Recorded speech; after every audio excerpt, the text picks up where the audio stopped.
I sat 3 desks from a man who changed numbers for 14 years and thought nobody was watching, so I went home after every shift and opened an encrypted document, and for 2 years and 4 months I wrote down every single thing he did not know I saw. The first time I caught Raymond Pollard changing numbers, I thought I had made the mistake. That was the thing about Raymond. He was so certain, so completely and effortlessly certain about everything he did, that when something did not add up, your first instinct was to check your own work. Not his. Yours. He had built an entire professional reputation on the foundation of other people's self-doubt, and for 4 years it had worked perfectly. I was a senior auditor at Callaway Financial Group, a mid-size asset management firm in the kind of glass and steel building that announces itself as serious without being ostentatious. I had been there 6 years total, the last 4 under Raymond as my direct superior, and in those 6 years I had built a reputation for precision that I was quietly proud of, the kind of pride you do not say out loud in professional settings but that sits warm and solid in your chest when you close a clean report. Raymond Pollard was 51, silver-haired, the kind of man who wore his authority like a well-fitted jacket. He had been at Callaway for 14 years. He ran the internal audit division with the specific confidence of someone who had never been seriously questioned, which I would later understand was not an accident. The number I caught the first time was small. A rounding discrepancy in a quarterly reconciliation that should not have been there, in a fund account managed by a senior portfolio director named Glenn Ashworth who had been at Callaway for 20 years and golfed with the CFO on weekends. The discrepancy was small enough that most people would have noted it, flagged it internally, moved on. I flagged it to Raymond. Raymond looked at my report for 45 seconds. He looked up at me with the patient expression of a man explaining something to someone who is smart enough to understand but has not gotten there yet. Sloan. He set the report down. Glenn's fund has a specific accounting treatment for that category that we agreed on 18 months ago. It looks like a discrepancy from the outside, but it's actually compliant with the internal framework we established. I looked at him. Can you send me the documentation on that framework? A pause. Very brief. The pause of a man doing rapid internal calculation. It's in the legacy system. He picked up a pen. I'll have someone pull it. The documentation never arrived. 3 weeks later I went back into the quarterly file and the number had changed. Not dramatically. Quietly. The way you change a number when you have access and time and the confidence that nobody is watching closely enough to notice. I noticed. I did not say anything. I went home that evening and I sat at my kitchen table and I thought about what I had seen and what it meant and what the options were. I thought about Raymond's pause when I asked for documentation. I thought about the number that had changed. I thought about 14 years in a glass and steel building and a man who wore his authority like a well-fitted jacket. Then I opened a new document on my personal laptop. I gave it a plain file name that would not attract attention if someone glanced at my screen. I typed the date. I typed what I had seen in the quarterly file. I typed the original number and the change number and the date of the change and Raymond's exact words when I flagged it, reconstructed as precisely as I could manage. I saved it to an encrypted drive I had never used for work. I did not know then that I would be doing the same thing for the next 2 years and 4 months. I did not know that the document would grow to 68 pages. I did not know about the deposition, or the federal investigators, or the morning I would walk into a conference room and place a printed copy of 68 pages on a table in front of people whose job it was to understand exactly what those pages meant. I only knew that the number had changed and the documentation had never arrived, and Raymond Pollard was very certain, and I had learned, in 6 years of audit work, that certainty in the wrong places is its own kind of evidence. I kept working. I kept my face the same. I filed clean reports on the accounts Raymond directed me toward, and I asked careful questions about the ones he steered me away from, and I documented every redirect, every vague answer, every piece of documentation that was promised and never delivered. The picture that assembled itself over 18 months was not the picture of a single bad actor covering a single mistake. It was systematic. It was patient. It was, in its own way, elegant, the kind of scheme that works precisely because it is built on the assumption that auditors trust their supervisors, that the person reviewing your work is not also the person whose work most needs reviewing. Glenn Ashworth's fund was the primary vehicle. Raymond had been smoothing Glenn's numbers for at least 6 years before I arrived, absorbing small losses into administrative categories, reclassifying underperforming assets, shifting figures between reporting periods to make quarterly results look cleaner than they were. The clients invested in Glenn's fund were not primarily institutional. They were individuals. Retirees. People who had put real money into a fund managed by a man who golfed with the CFO and whose numbers Raymond Pollard had been quietly maintaining for years. I want to be precise about the moment that changed something in me from professional concern to something with more weight to it. Month 14 of my documentation. I was reviewing a client statement, routine work, and I cross-referenced a name in the fund against our client database, and I found a profile. An individual investor. A retired school teacher named Beverly Marsh, who had put $400,000 into Glenn's fund 8 years earlier, her entire retirement savings, because a financial advisor had told her it was stable and well managed. Her current account value, according to the statement, was $260,000. According to the smoothed and adjusted numbers Raymond had been maintaining, her account should have looked better than that. The real number was worse. I sat at my desk in the glass and steel building and I looked at Beverly Marsh's account and I thought about $400,000 and a retired school teacher and a man in a well-fitted jacket who had spent 14 years making sure nobody looked too closely. I went home that evening and I added Beverly Marsh's account to my document. Then I called a lawyer. Not a work lawyer. Not anyone connected to Callaway. A woman named Patricia Vance, who specialized in financial whistleblower cases and whose name I had found through 3 layers of research specifically designed to leave no trail back to me. I called her from my personal phone on a Tuesday evening and I told her I had a situation I needed to understand before I took any action. She asked 3 questions. Then she said, "Don't stop documenting. Don't tell anyone at work. And don't do anything with what you have until we talk in person." We met the following Saturday at a coffee shop nowhere near my office. I brought printed copies of selected pages, redacted, enough to give her the shape of it. She read for 20 minutes without speaking. She looked up. "How long have you been collecting this?" "Careful. Precise." 14 months. "And nobody at the firm knows?" "No." She looked back at the pages. "How much more do you have than what you brought?" I told her. She set the pages down flat on the table and looked at me with the expression of someone recalibrating an assessment. "Sloan," she said, "what you have described to me is wire fraud, securities fraud, and a violation of fiduciary duty across multiple client accounts over a period of at least 6 years, potentially longer." She paused. "This is not a matter for internal HR. This is a matter for federal regulators." The coffee shop was warm around us. Ordinary Saturday morning noise. "I know," I said. "Do you understand what that means for your position at the firm?" I looked at my coffee cup. "Yes," I said. "I've understood that for a while." I went back to work on Monday.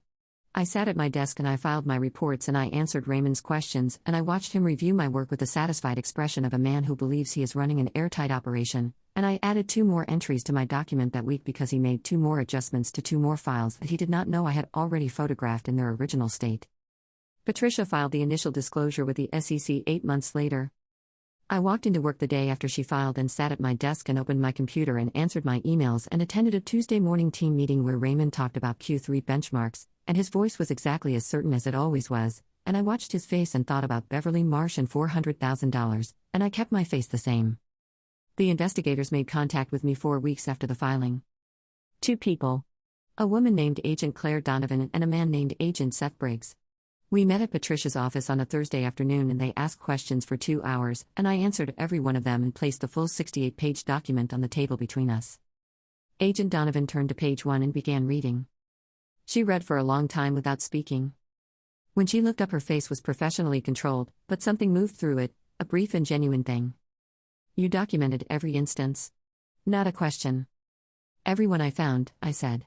"Dates, original figures, revised figures, Raymond's statements when I flagged discrepancies, documentation he promised and never delivered." Agent Briggs was already on page 12. "How did you capture the original figures?" Donovan asked. "Before the changes." I had anticipated this question. I reached into my folder and produced a secondary document. Screenshots, time-stamped, taken from the audit system on my authorized access, original files before Raymond's revisions, paired chronologically with the revised versions I had documented afterward. Donovan looked at Briggs. Briggs looked at Donovan. Something passed between them that was not quite professional neutrality anymore. "Ms. Callaway," Donovan said. And then she stopped and started again. "Sloan, I want to make sure you understand the significance of what you have put together here." I held my coffee cup. Let the warmth of it sit in my hands.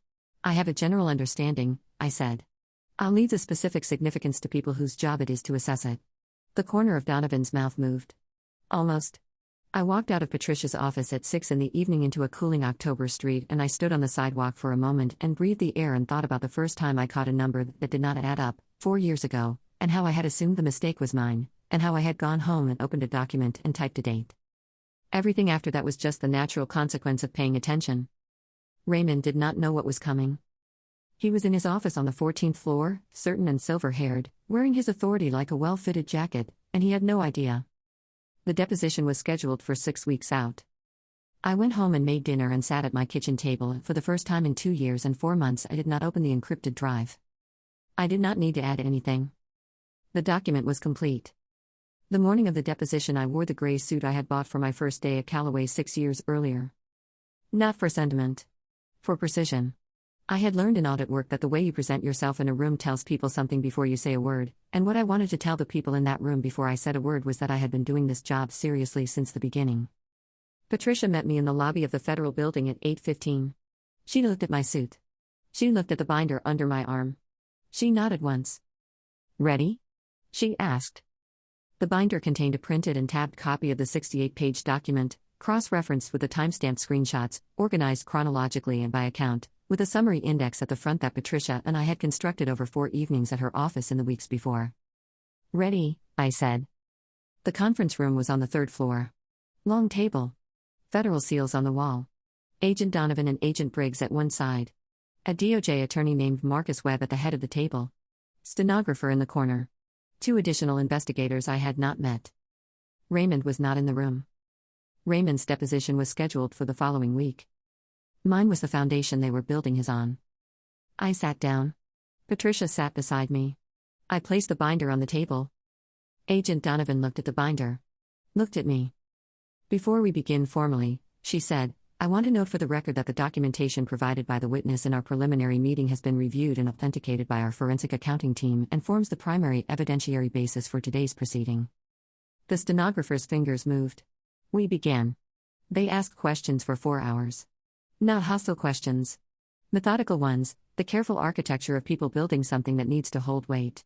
I answered in the same register I had used for 2 years in that office, precise, documented, specific, the voice of someone who had been paying attention and had written everything down. They asked about the first discrepancy. I turned to tab 1 in the binder. They asked about Raymond's explanation. I read back his exact words from my documentation. They asked about the missing framework documentation he had promised. I showed them the email thread where he had promised it, followed by 60 days of silence, followed by the changed number. They asked about Glenn Ashworth's fund. I turned to tab 7 and walked them through 18 months of adjustments, original figures beside revised figures, the pattern assembling itself on the table in front of them with the clarity that 2 years of careful work produces. They asked about Beverly Marsh. I turned to tab 19. I talked about Beverly Marsh for 11 minutes. Her account. Her original investment. The real performance of the fund versus the reported performance. The gap between what she believed she had and what she actually had. When I finished, the room was quiet for a moment. The DOJ attorney Marcus Webb looked at his notes. Looked at the binder. Made a mark on his legal pad. "Ms. Hargrove," he said. "In your professional assessment, how long had the pattern you documented been in operation before you identified it?" I had thought carefully about how to answer this question. "My documentation begins with what I personally observed and can directly evidence," I said. "The earliest irregularity I can directly evidence dates to 4 years ago, shortly after I joined the audit division under Mr. Pollard." I paused. "However, the sophistication and consistency of the methodology I documented suggests a practice that predates my observation by a significant period. I would characterize it as a mature system, not an emerging one." Webb looked at Donovan. Donovan was already writing. We finished at 2 in the afternoon. Patricia and I walked out of the Federal Building into a November afternoon that was cold and bright and completely ordinary, people on the sidewalk, taxis, the unremarkable noise of a city going about its business. I stood on the sidewalk and breathed. "You did well." Patricia's voice was warm in a way her professional voice usually was not. "You did very well." I just answered questions. "You answered questions for 4 hours without a single inconsistency, referring to a document you built over 2 years from memory and real-time observation in a federal proceeding." She looked at me. "That is not a small thing." I looked at the street. "Beverly Marsh," I said. "There are more of them. People in that fund who put real money in and have real gaps between what they think they have and what they actually have. The recovery process will be part of the enforcement action," Patricia said. "It will take time. But it will happen." I nodded. Raymond Pollard's deposition was the following Thursday. I was not in the room. I did not need to be. I had already been in the room. Everything I needed to place on that table I had placed on it, organized and tabbed and cross-referenced, the product of 2 years and 4 months of going home and opening an encrypted drive and typing dates and numbers and exact words. Patricia called me Friday morning. Her voice had the specific controlled warmth of someone delivering good news in a professional register. Raymond had arrived at his deposition with his own attorney and the confidence of a man who had not yet understood what was waiting for him. He had been presented with the binder, with the timestamped screenshots, with 4 years of documented adjustments laid out chronologically beside their originals. He had asked for a recess after page 12. The recess had lasted 40 minutes. When they reconvened, his attorney had requested a conversation about cooperation. I sat at my kitchen table with the phone against my ear and I looked at the window and I thought about the first discrepancy, the first number that did not add up, the 45 seconds Raymond had spent looking at my report before he told me about the internal framework that did not exist. "What happens to Glenn Ashworth?" I asked. "He's being examined separately," Patricia said. Raymond was managing the numbers, but Glenn knew the performance was being smoothed. That is not a sustainable position to defend. "And the clients?" "The enforcement action will include a recovery component. It will not be fast, but it will be real." I thanked her. I put the phone down. My colleague from the audit team, a woman named Frederica Osei, who had sat 3 desks from me for 4 years and who I had never told anything, texted me that afternoon. The firm had been notified of the federal action. Raymond had been placed on administrative leave. The message that came from senior leadership was careful and corporate and said nothing that meant anything. Frederica's text said, "Whatever happened, I have a feeling you know more about it than the email suggests. I just want you to know that if that's true, I think you did the right thing." I read it twice. I wrote back, "Coffee next week." She sent back a single thumbs up. The formal charges came down 6 weeks later. Wire fraud. Securities fraud. Breach of fiduciary duty. Raymond Pollard was named. Glenn Ashworth was named as a secondary respondent. The enforcement action against Callaway Financial Group included a requirement to cooperate fully with an independent audit of all client accounts in the affected funds going back 10 years. 10 years. I had documented 4. The federal forensic team found the rest.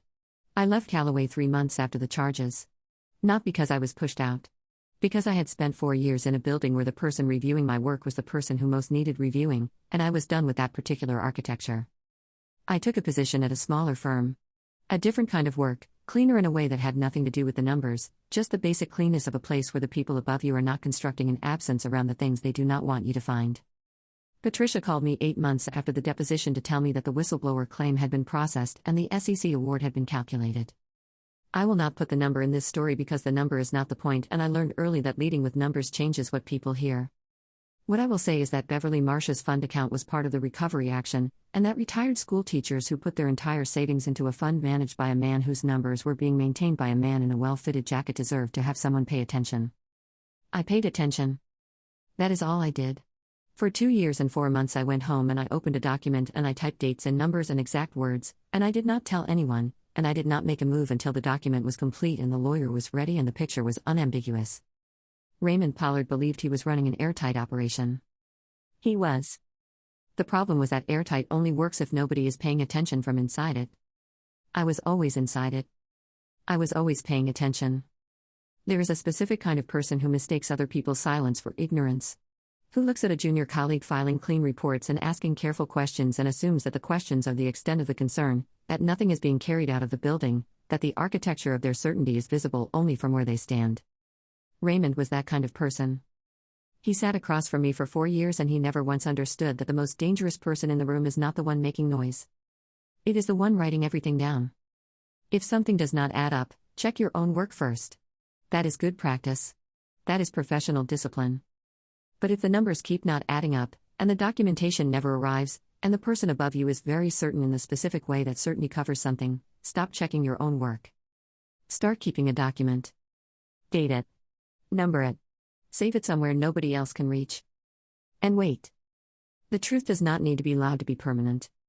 It only needs to be written down by someone who is paying close enough attention to catch it the first time the numbers changed.